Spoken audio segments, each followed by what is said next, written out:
আমি যে 11টি আয়াত তিলাওয়াত করেছি, এই 11টি আয়াত অধিকাংশ আয়াতগুলো আসমানের নিচের আর জমিনের উপরের মানুষগুলোর সাথে সম্পৃক্ত।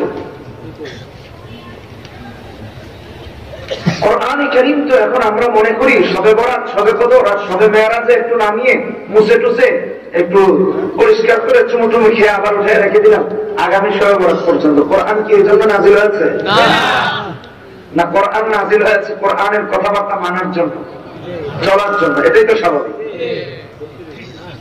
এই আয়াতগুলোতে এই বিষয়টাই ফুটে উঠেছে। হ্যাঁ, যারা এই আয়াতে উল্লেখিত গুণাবলীগুলোকে প্রতিষ্ঠা করতে পারবে তাদের জন্য জান্নাতুল ফিরদাউস আল্লাহ রেডি রেখে দিয়েছে। এটা হলো কবরের পরের কথা, কি মাটির নিচের কথা। এই সূরাটি হলো কোরআনে কারীমের 23তম সূরা। কোরআনে কতগুলো সূরা আছে সবাইকে বলতে হবে। কতগুলো? ওয়াজ বাড়িতে নিয়ে যাবেন, এখানে রেখে যাওয়ার জন্য না। আর হুজুর আবার ঢাকায় বা হুজুরের জায়গায় নিয়ে যাওয়ার জন্য। 114টি 114টি সূরার মধ্যে এই সূরাটা 23তম সূরা। কোরআনে পারা আছে কতগুলো? 30টা। কতগুলো? 30টি পারার মধ্যে এই সূরাটা 18তম পারার প্রথম পৃষ্ঠার বিসমিল্লাহর পর থেকে আরম্ভ হয়েছে। আমি কি পরিচয় দিতে পেরেছি? 18তম পারা। এভাবে পরিচয় দিচ্ছে কেন? যে আমার কথাগুলো বাড়িতে গিয়ে হুজুর ঠিক বললো না বেঠিক বললো, এটা আপনাদের দেখার একটা অপশন আছে। এটা না বলে দিলে তো আপনারা পারবেন না। আর এখন রেকর্ড হচ্ছে, কথা মিলানো খুব ইজি। কি বললাম না বললাম, সঠিক বললাম না বেঠিক বললাম, যাচাই বাছাই করা খুব ইজি। এই সূরার 3 নম্বর পরিচয় হলো কোরআনে কারীমের সমস্ত সূরাগুলো 2 ভাগে বিভক্ত, মাক্কি, মাদানী। এই সূরাটা হলো মাক্কি। এই সূরাটা কি? মাক্কি। এই সূরাটা মাক্কি, মনে রাখবে তো। এই সূরার 4 নম্বর পরিচয় হলো কোরআনে কারীমের প্রতিটি সূরায় কম বেশি আয়াত আছে। এই সূরায় আয়াতের সংখ্যা হলো 118টি। 118 পারা নাম্বার শুধু 18, আর আয়াত নম্বরের সাথে আরো 100 প্লাস হয়ে হয়েছে কত? 118টি আয়াত। এই সূরার 5 নম্বর পরিচয় হলো প্রতিটা মানুষের যেমন নাম আছে, কোরআনে কারীমের প্রতিটি সূরার এক বা একাধিক নাম আছে। এই সূরার নাম হলো সূরাতুল মুমিনুন। আল মুমিনুন এই সূরার নাম। এই সূরা নাযিল হওয়ার একটা প্রেক্ষাপট আছে। তাফসীরে রূহুল মাআনিতে, তাফসীরে ইবনে কাসীরে এসেছে যে রাসূলের কাছে যখন ওহী আসতো, ওহী আমার কথা কি বুঝতে পারছেন? কি আসতো? ওহী। তখন মৌমাছি চললে যেরকম গুনগুন আওয়াজ হয় এরকম আওয়াজ হতো। তো এরকম একবার রাসূলের কাছে ওহী এসেছে। ওহীটা আসার সাথে সাথেই রাসূল দুহাত আকাশের দিকে উঠিয়ে দোয়া করা আরম্ভ করেছে। কি দোয়া করলেন? এই দোয়াটি তাফসীরে রূহুল মাআনি, তাফসীরে ইবনে কাসীর এবং একই সাথে তিরমিজির হাদিস 3472 নম্বর হাদিসে এই দোয়াটি এসেছে। ইমাম তিরমিজি আলাইহির রাহমাত তার তাফসীরে তার তিরমিজি শরীফের 3472 নম্বর হাদিসে রাসূলের এই দোয়াটা তুলে ধরেছেন। দোয়াটা খুব ইম্পর্টেন্ট। দুহাত তুলে দোয়া করতেছেন, আল্লাহুম্মা জিদনা ওয়া লা তানকুসনা ওয়া আকরিমনা ওয়া লা তুহিননা ওয়া আ'তিনা ওয়া লা তাহরিমনা ওয়া আ'তিনা ওয়া লা তুসির আলাইনা ওয়া আরদিনা ওয়ারদ আন্না। এই দোয়া রাসূল আল্লাহর কাছে আকাশের দিকে হাত তুলে করতেছেন। হে আল্লাহ, আমাদের বাড়িয়ে দেন, কমায়েন না, সম্মানিত করুন, লাঞ্ছিত করবেন না। মানে কি? রাসূলের উম্মতের জন্য রাসূল নিজে দোয়া করতেছেন। আর উম্মত তো এখন কাফের, উম্মতের রাসূলের সাথে আন্তরিকতা নাই, ভালোবাসা নাই, যা আছে সব মুখে। আর রাসূল 1450 বছর আগে এই উম্মতের সম্পদ, নিয়ামত বৃদ্ধির দোয়া করে গিয়েছেন, যা সব তাফসিরে এসেছে, হাদিসের মধ্যে এসেছে। আমাদেরকে প্রদান করেন, বঞ্চিত করবেন না আল্লাহ।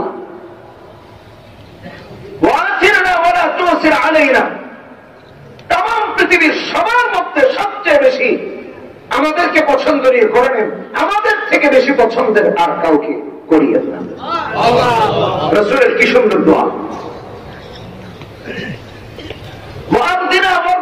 আমাদের উপর খুশি হয়ে যান, আমাদেরকে খুশি করেন। সুবহানাল্লাহ। 1450 বছর পরেও যদি আমি এই দোয়াটাকে একটু তুলনা করি, তাহলে পৃথিবীতে এর চেয়ে উত্তম ভাষায়, এত অল্প কথায় এত সুন্দর দোয়া হতে পারে কিনা তার নজির কেউ দেখাতে পারে। রাসূল এত সুন্দর উম্মতের জন্য দোয়া করেছেন।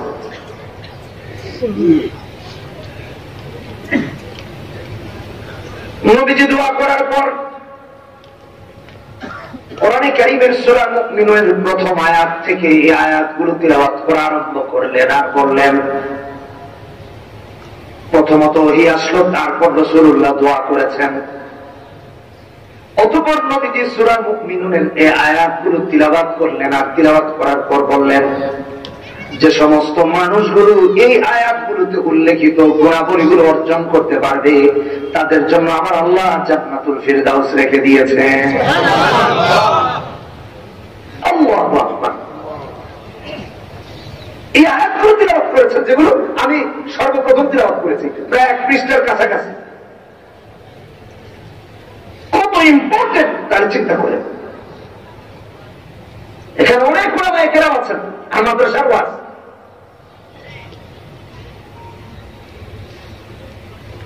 তাফসীর ইবনে কাসিরে এসেছে, এবং ইমাম বুখারী আলাইহির রাহমা তার আদাবুল মুফরাদে উল্লেখ করেছেন। আমাদের হযরত আয়েশা সিদ্দিকা রাদিয়াল্লাহু তাআলা আনহার কাছে গিয়ে জিজ্ঞেস করা হলো, আচ্ছা রাসূলের আদর্শ কেমন, রাসূল কি করতেন, তার কি কি বৈশিষ্ট্য ছিল? আমাদের আম্মা জান সূরা মুমিনুনের এই তিলাওয়াতকৃত আয়াতগুলো শুনিয়ে দিয়ে বললেন, এই সবগুলো গুণাবলী ছিল নবীজি। অতএব যে যাই বলেন নাই বলেন, যদি রাসূলের আশিক, রাসূলের মুহিব্বিনদের মধ্যে হয়ে থাকেন, রাসূলকে যদি ভালোবাসেন, তাহলে এই চরিত্রগুলো অর্জন ব্যতি রেখে রাসূলকে ভালোবাসা আর জান্নাতের স্বপ্ন দেখা কোনদিনও সম্ভব না। এই আয়াতের গুণাবলী বাদ দিয়ে অতএব কি আলোচনা সামনে শুনবেন। আর একটু বুঝাই, এই কথাগুলি আল্লাহ বলতে গিয়ে কোরআনে 18 পারা প্রথম পৃষ্ঠা এই সূরার প্রথম শব্দ ব্যবহার করেছেন কাদ। কাদ আফলাহাল মুমিনুন, মানে মুমিনরা সফলকাম হয়ে গিয়েছে, অলরেডি হবে না, হয়ে গেছে। সুবহানাল্লাহ বলুন। অতীতকালের ক্রিয়ার সামনে আরবি ব্যাকরণ অনুযায়ী যখন কাদ আসে, তখন নিশ্চয়তার অর্থ দেয়। আল্লাহ রাব্বুল আলামিন আফলাহার শুরুতে কাদ ব্যবহার করে নিশ্চিতভাবে জান্নাতের ঘোষণা দিয়েছেন, যে যারা এই আয়াতগুলোর গুণাবলীগুলো অর্জন করবে, তারা নিশ্চিতভাবে সর্বোৎকৃষ্ট জান্নাত তথা জান্নাতুল ফিরদাউসের অধিকারী হবে। মানে আল্লাহ তো বলেছেন হয়ে গিয়েছে, আমি বোঝানোর জন্য বললাম আর কি। আফলাহাল মুমিনুন, এই আফলাহাটা কেমন আফলাহা, কেমন সফলতা? আমরা তো সাকসেসফুল হওয়ার স্বপ্ন, সম্ভাবনা সবাই দেখি, আর সফলতার দৌড় একটা মানুষের জন্ম থেকে মৃত্যু পর্যন্ত হতেই থাকে, এর কোনো শেষ নাই। মুয়াজ্জিন আযান দেন, হাইয়া আলাল ফালাহ, কল্যাণ সফলতার দিকে আসো, কল্যাণের দিকে আসো। এখানে আসছে আফলাহা। এই সফলতাটা কেমন সফলতা? এসএসসি পরীক্ষায় উত্তীর্ণ যে হয় সেও সফল হয়, এইচএসসি পরীক্ষায় যে উত্তীর্ণ হয় সেও সফল হয়, বিবিএ এমবি ডক্টর অর্থাৎ সমস্ত পরীক্ষায় উত্তীর্ণ হওয়াটাও একটা সফলতা। শুধু তাই না, কেউ ব্যবসা করে সফল হয়, কেউ চাকরি করে সফল হয়, কেউ বা অন্য কাজে কর্মে, কৃষি কাজের মধ্যে কৃষি সমস্ত ফসলগুলো উৎপন্ন করে সফল হয়। কিন্তু এই সফলতাটা ওই সফলতার মতো নয় যে সফলতার কথা আল্লাহ বলেছেন। এসএসসি পরীক্ষার সফলতা এইচএসসির সময় শেষ, এইচএসসিটা আবার অনার্সের সময় শেষ হয়ে যায়। চাকরি এই আছে এই নাই, এই মানুষ আছে এই মানুষের মৃত্যু চলে আসে। কিন্তু আল্লাহ এমন সফলতার কথা বলেছেন যে সফলতা দুনিয়া সফলতা, আখিরাতেও সফলতা, কবরে, মিজানে, পৌঁছিরাতে, সব ঘাটগুলোতে সফল হয়ে আল্লাহ তাআলা জান্নাতুল ফিরদাউসের মালিক হয়ে সফল হওয়া। আফলাহাল মুমিনুন, আল্লাহ সেই সফলতার কথা এখানে বলেছেন। 2 বছর 4 বছর এই সফলতা নয়, আর 65 বছর 70 বছর বাঁচলেন এর সফলতা নয়, দুনিয়া আখিরাতের সফলতা এই গুণাবলীগুলোর মধ্যে নিহিত রয়েছে।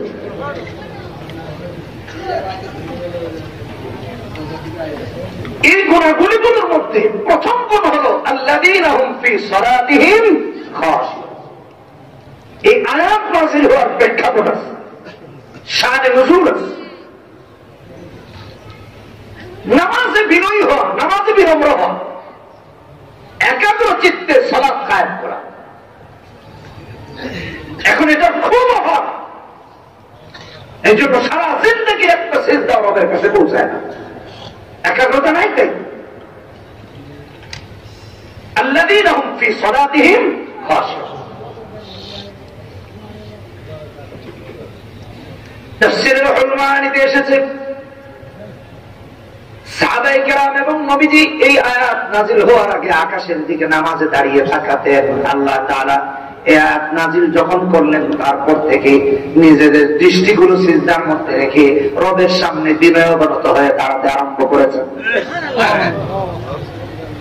নবী যদি এরকম করেন, ফেরেশতা সাহাবী যদি এমন করেন, তাহলে আমাদের কি করা উচিত একটু ভাবেন, একটু চিন্তা করেন। আজকে প্র্যাকটিক্যাল লাইফের অর্থাৎ প্র্যাকটিসিং মুসলিম হওয়ার কিছু কথা চলছে।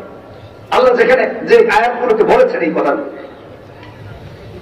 এখন তো নামাজে দাঁড়াই দুষ্টামি, ফাজলামি চারদিক থেকে আরম্ভ। আল্লামা তাকি উসমানী দাওয়াত বারাকাতুহুল আলিয়া ইসলাহি খুতুবাতে 14 নম্বর খণ্ডে নামাজে বিনয়, নামাজে একাগ্রতা দুটি রূপরেখা তুলে ধরেছেন। একটা হলো খুশু আর একটা হলো খুশু। একটা খ শিন ওয়াও আইন, আরেকটা খ দদ ওয়াও আইন, খুদু, আরেকটা হলো খুশু। ভালো করে বুঝেন। খুশু কেমন একাগ্রতাকে বলা হয়? নিজের আত্মাকে, নিজের মনকে রবের সামনে বিনয়ের চিত্তে দান করা। আমি বুঝাতে পেরেছি? নিজের আত্মাকে রবের সামনে বিনয় অবনত চিত্তে, ভীত সন্ত্রস্ত হয়ে একাগ্রতার সাথে রবের সামনে দান করা। খুজু কাকে বলা হয়? নিজের হাত, নিজের পা, নিজের মুখমণ্ডল, প্রতিটা অঙ্গ প্রত্যঙ্গ গুলোকে রবের সামনে বিনয় অবনত চিত্তে দাঁড় করানো।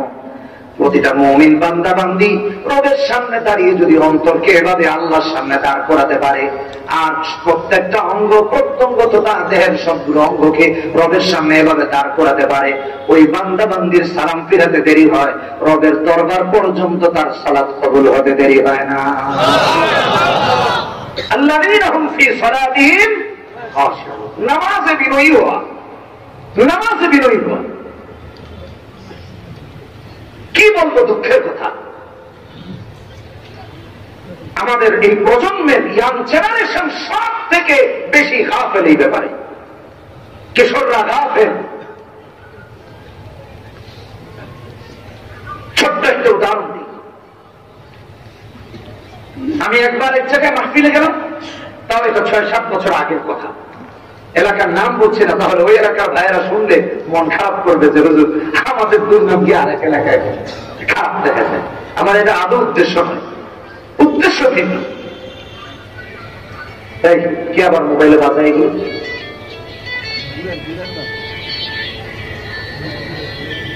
বৃহস্পতিবার শুক্রবার একটি বড় মাদ্রাসায় প্রোগ্রাম হয়।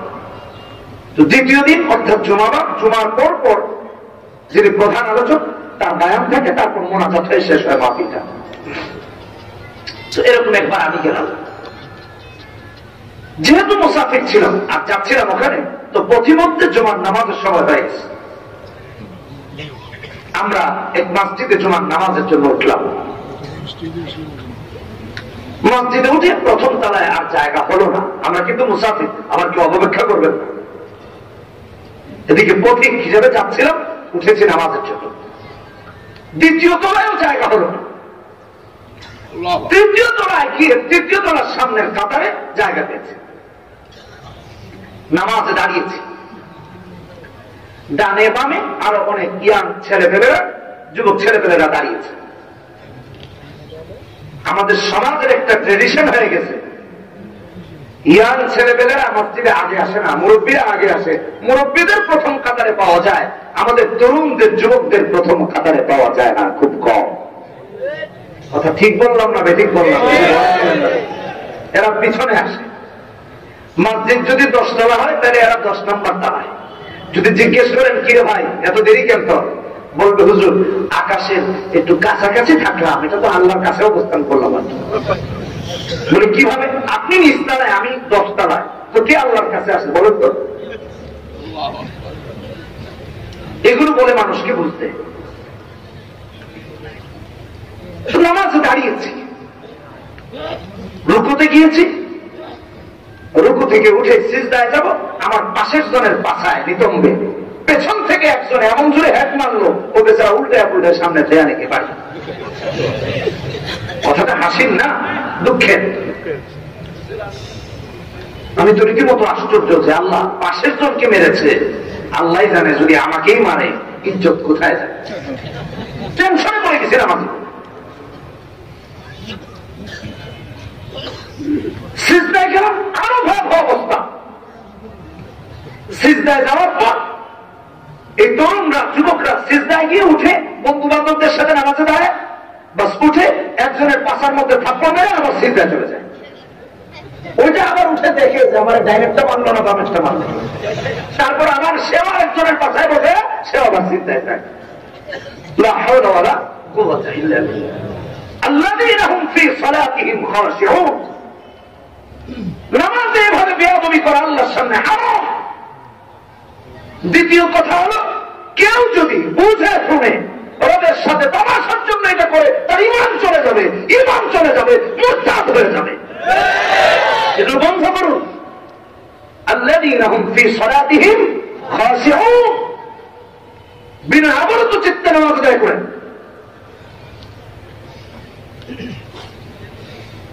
এই জন্য আল্লাহ তাআলা সূরা বাকারায় 238 নম্বর আয়াতে বলেন, وَقُومُوا لِلَّهِ قَانِتِينَ।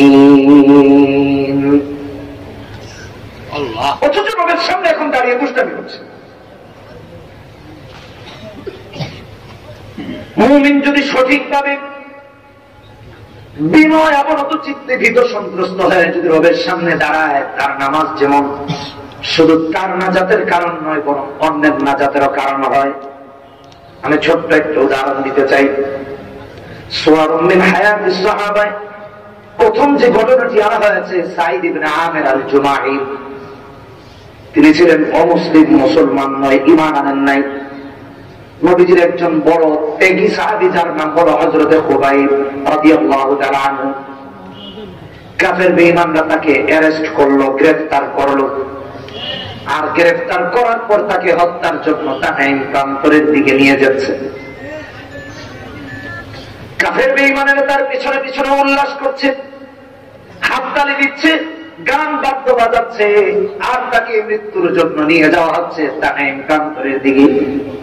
হযরত খুবাইব সেখানে যাওয়ার পর সবার কাছে একটু আকুতি করলেন, তোমরা আমাকে মারবা, মেরে ফেলবো, অসুবিধা নাই, তবে আমি আমার প্রভুর সাথে 2 রাকাত সালাতের মাধ্যমে শেষ কথাবার্তা বলতে চাই। আমাকে 2 রাকাত নামাজের সুযোগ করে দাও, আমি 2 রাকাত নামাজে দাঁড়াই। কাফেররা তাকে সময় দিল। হযরত খুবাইব প্রভুর সাথে জীবনের শেষ মুহূর্তে, অন্তিম মুহূর্তে কথাবার্তা বলার জন্য দাঁড়িয়ে গেলেন। এত সুন্দর করে কিয়াম করলেন, এত সুন্দর করে রুকু করলেন, এত ভক্তি ভালোবাসা বিনয় নিয়ে রবের সামনে চিন্তায় অবনমিত হলেন। কাফের বেঈমানরা আশ্চর্য হয়ে গেল যে রবকেও বুঝি এত সুন্দর করে ভক্তি শ্রদ্ধা করা যায় কিনা। তাদের মধ্যে একজন টকবকে যুবক ছিল সাঈদ ইবনে আমের। হযরত খুবাইবের নামাজ দেখে তার হৃদয়ে কম্পন আরম্ভ হয়ে গিয়েছে যে এত সুন্দর কিয়াম, এত সুন্দর রুকু, এত সুন্দর সিজদা জীবনে তো আর কোনোদিন দেখতে পাই নাই। বাড়িতে গিয়েছে, বিছানায় মাথাটা রাখার পর আর ঘুম আসে না। হযরত খুবাইবের শুধু নামাজের চিত্রটা চোখে ভাসে। যদি রব মিথ্যে হতে তাহলে কোনদিনও রবের বান্দাগুলো এত সুন্দর করে রবের সামনে দাঁড়াতে পারত না। কিছুক্ষণ পর যার মরণ হবে, মৃত্যুর ভয়ের কোন চিহ্ন না তার চেহারার মধ্যে আছে, না তার কোন কাজের মধ্যে আছে। রবকে কি এত সুন্দর করে ভক্তি করা যায় নাকি?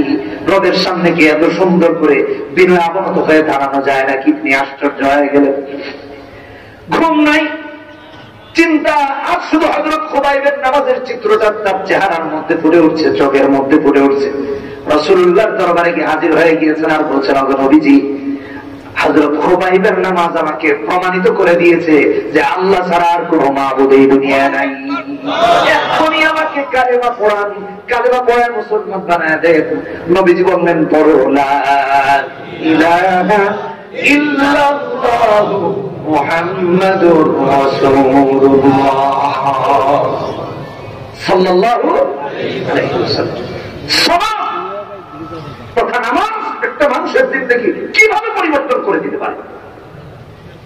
আর আল্লাহ তো অন্যত্র বলেছেন সূরা আনকাবুত 21 নম্বর পারা 45 নম্বর আয়াতে, ইন্নাস সালাতা তানহা আনিল ফাহশাই ওয়াল মুনকার। এটা তো কোরআনের আয়াত। যদি এর ব্যাখ্যা রাসূলের এই সাহাবীর ঘটনা দিয়ে বলি তাহলে দেখুন, নামাজ অন্যের হেদায়েতের কাম। হযরত খুবাইবের মতো যদি নামাজ রাদিয়াল্লাহু তাআলা আনহু। কিন্তু এখন তো এমন নামাজের সংখ্যা খুব কম। নামাজে দাঁড়ায় একাগ্রতা তো দূরের কথা, ইমাম যদি একটু কেরাতটা লম্বা পড়ে, একটু দীর্ঘ করেন, মসজিদ থেকে বের হওয়ার আগেই ইবাদত করা আরম্ভ করে। সব দোষ ইমামের।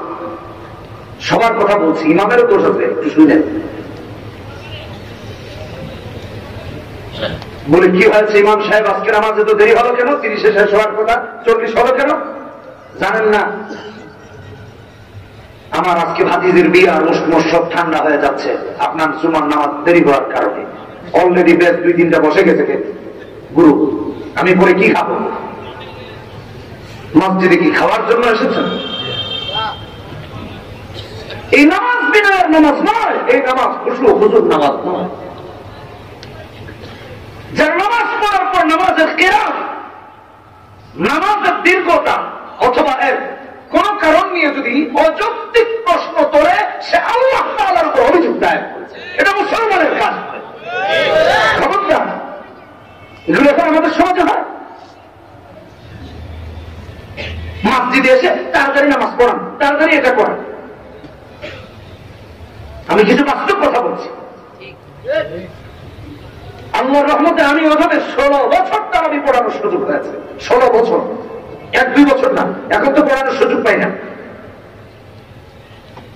16 বছর। এখন রমাদানে তাফসীর থাকে, তাই তাফসীর থাকার কারণে এখন এই তারাবিটা একটু ফাঁকিবাজি হয়ে যাচ্ছে আর কি। পড়াতে পারি না, পড়ি, বুঝার জন্য বলতেছি। একবার আমার তারাবির মসজিদে, তখন আমার মুসল্লি জাহাঙ্গীর কবির নানক সাহেব, তো উনি তো তারাবিতে প্রতিদিন আসতে পারতেন না, অন্য জায়গায় তারাবি করতেন। 2014 সালের কথা বলছি, খেয়াল করে শোনেন। আপনারা জেনে থাকবেন 2014 সালে ফুটবল ওয়ার্ল্ড কাপ অনুষ্ঠিত হয়েছে, ফিফা 2014। তারাবির সময়, শেষ সময় গিয়ে সম্ভবত খেলা আরম্ভ, বিশ্বকাপের রাতের খেলা হল, এমন না?